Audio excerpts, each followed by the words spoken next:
nama saya Magdalena Kristina Pipi, NIM 1930 10 20 40 10. Saya akan mempresentasikan materi ketiga mengenai karya ilmiah.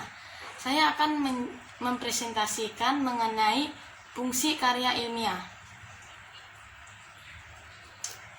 Fungsi dari karya ilmiah, jika dihubungkan dengan hakikat ilmu, karya ilmiah mempunyai fungsi sebagai berikut. Yang pertama, penjelasan.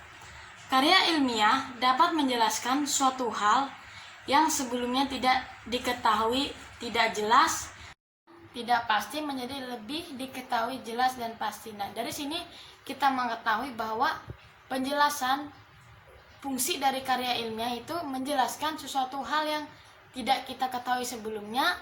Dengan adanya karya ilmiah tersebut, maka kita bisa mengetahui hal yang tidak kita ketahui. Nah, bagian kedua, prakiraan. Karya ilmiah dapat membantu mengantisipasi kemungkinan-kemungkinan yang akan terjadi pada masa mendatang. Nah, dari prakiraan tersebut, ketika kita melakukan penulisan karya ilmiah, kita observasi, kita akan memikirkan bagaimana untuk tujuan untuk kedepannya. Apakah karya ilmiah tersebut bertujuan atau memiliki suatu fungsi untuk kedepannya atau tidak. Nah, untuk ketiga, kontrol.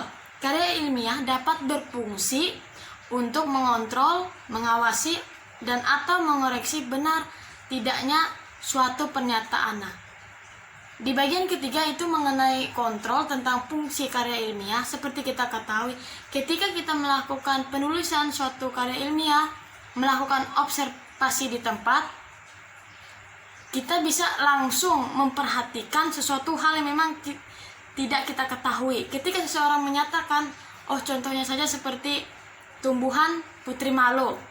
Dia menyatakan bahwa tumbuhan putri malo tersebut ketika kita sentuh dia akan menguncup. Nah, dari situ kita langsung melakukan karya ilmiah tersebut, membentuk suatu pengamatan dan observasi secara langsung. Dengan observasi secara langsung, apakah benar pernyataan yang dinyatakan oleh seseorang tersebut mengenai tumbuhan putri malo tersebut. Nah, di situ kita langsung bisa mengawasi bagaimana cara tumbuhnya putri malo, bagaimana perkembangan putri malo tersebut. Nah, demikian presentasi yang bisa saya sampaikan tentang materi karya ilmiah tersebut. Mohon maaf jika ada kesalahan dalam penjelasan atau presentasi saya. Sekian dari saya ucapkan terima kasih.